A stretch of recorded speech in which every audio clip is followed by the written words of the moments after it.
Mahimo ba nimong bawsan og post ngadto sa social media ang unang nagpakauwaw nimo panalitan gi-post ang imong ngan og naong giingnan ka kining babayhana pagbantay mo niini kay burikat karon suko kay kastanan ibaws pod ka og post ngadto sa Facebook ug imong giingnan magbantay pod mo niining babayhana kay baga ni og naong laki-lakihon ni.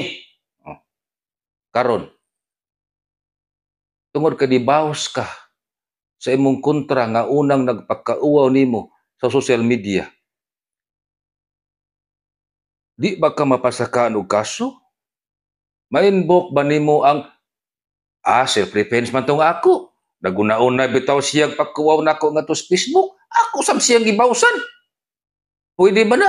Uy, di na pwede. Igun mong duha na sa cyber libel. Ang unang nagpagkawaw nimo, pwedeng pasakaan nimo og kaso, cyber libel. Pilay priso, 10 minus 6 ka tuig. Ikaw sab kanibawas kag pagkauwaw, pinagi ngadto sa social media, pwede sab kang pasakaan og kasong cyber libel. Aw kamo noong duha. Kapikap mo ngadto niya sa presohan. Basig ma-best friend na mo ngadto.